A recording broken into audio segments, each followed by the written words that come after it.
DreAllDay.com. Dre Baldwin with DreAllDay.com. Topic of this video is data over drama. And I was talking about this in a couple of videos ago when I was just explaining to y'all just a simple way that we need to be operating and running our businesses this is especially important for those of you who are in business. You're doing any kind of business. When I say business, here's what I mean. It means there is money involved. You are being paid money in exchange for your performance in some way, shape, or form. That's what I mean when I say business. So even if you're working at a job, that's business. Your business is you work at that job. If you're an athlete and you're trying to go pro, or you're pro at your sport, that's business because you're getting paid to play that sport.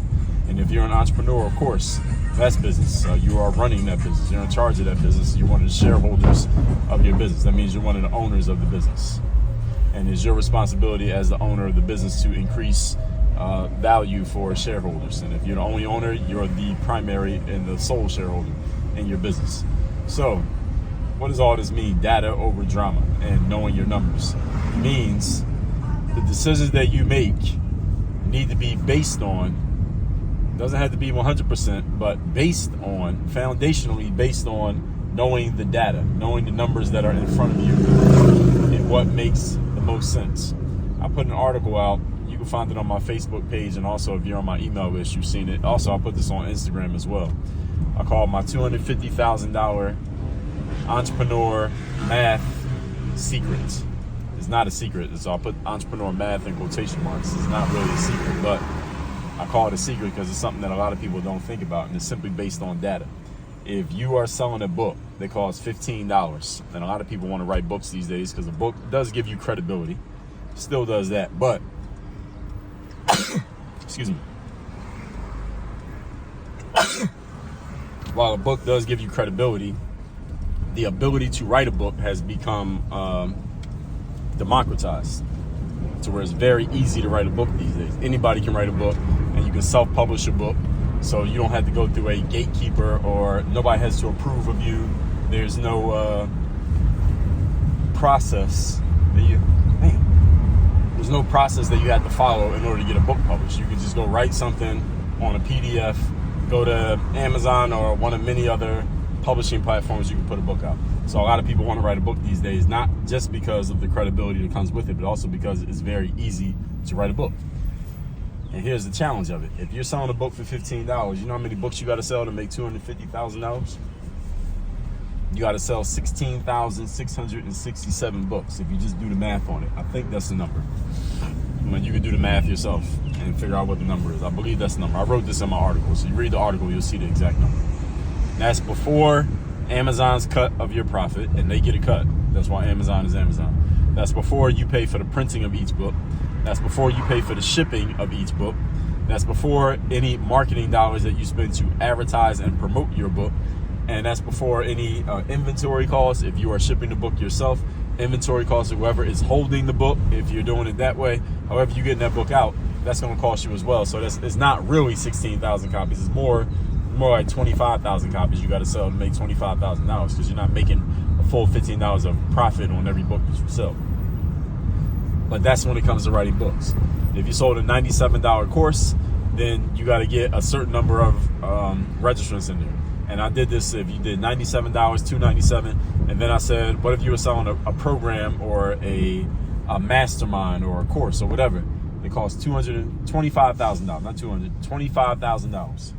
You're selling a $25,000 offering, whatever it is, course, program, mastermind, whatever.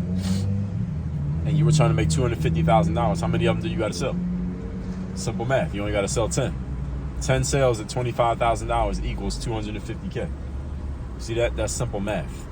And the reason why this is titled Data Over Drama, why you need to know your numbers, is because when you know the numbers, then it makes it much easier to make decisions, and it makes it easier for you to understand, here's what I can actually do based on my goals. Challenge for a lot of entrepreneurs. And those of you entrepreneurs, creators, those of you in the influencer space, or you want to be in the influencer space, is a lot of times we jump into these spaces without really thinking out in detail what is the outcome that we're trying to produce.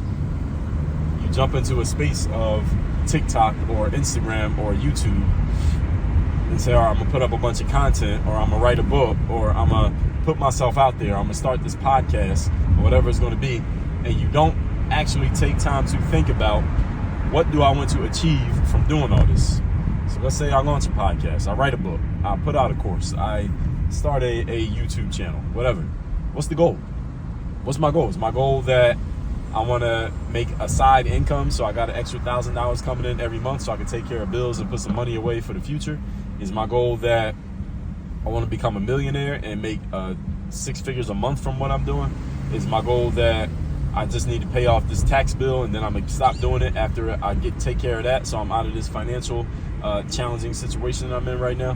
What's the outcome that you are looking to achieve? If you have not gotten clear on the outcome, then it's hard to decide what data even matters, let alone do you even know what data to look at, let alone knowing what data matters. So this is why you got to get clear on what the goal is first. And when you're clear on the goal, then the goal needs to be something that you can measure, meaning something that you can check off the box and say this is done, or you can't check the box because it's not done. That's a goal. A clear goal can be clearly measured. Either I have achieved it or I have not achieved it. It shouldn't be a feeling. It shouldn't be this intangible kind of ungraspable thing where you can't really tell whether you're there or not. It needs to be something that you can grasp. I did it or I did not do it. That's a clear goal. And when you have a clear goal, then you can start working backwards and figuring out, all right, what's the data? What are the numbers that I need to understand to make this make sense? And when you're clear on that, what makes it make sense, then it's easier to make decisions about what to do. Do I write a $15 book or do I make a $25,000 program? Again, trying to figure out what the outcome is that you're trying to get to. When you don't know the outcome, anything you do could be the right thing to do because we don't know where we're trying to go. When you know where you're trying to go, it's much easier to make decisions about what to do next, what not to do, what to stop doing, what to start doing, what makes sense, what doesn't. This is why the data matters.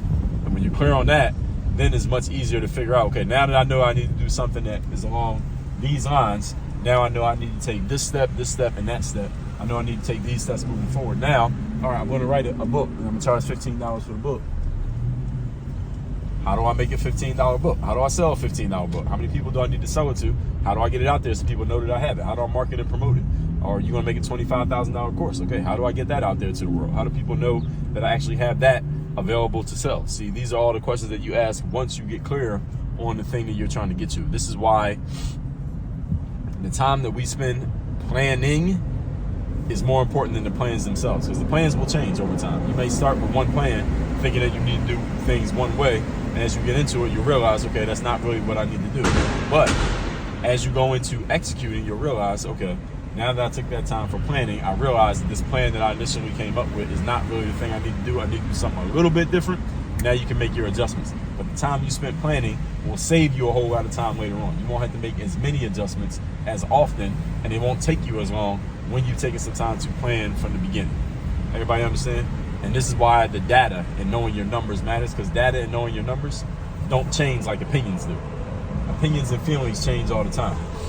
Opinions and feelings can change from moment to moment. Data and numbers, they are what they are. And they don't have opinions, they don't have feelings, they don't have bad days, they don't have mood swings like human beings do, like all of us do. Everybody understand that and why that matters? With that said, text me so you can get my daily motivation message that I send every single day for free. My number is 305-384-6894. And workonyourgameuniversity.com. That's where you go when you are ready, and I know you're already ready, to work with me directly. There is one program you get into. Everything is at workonyourgameuniversity.com. So you're ready to move. Let's get to moving. Remembering that you are on the clock. You do not have unlimited time in life. So go to workonyourgameuniversity.com and let's get to it. Work on your game. Dre all day.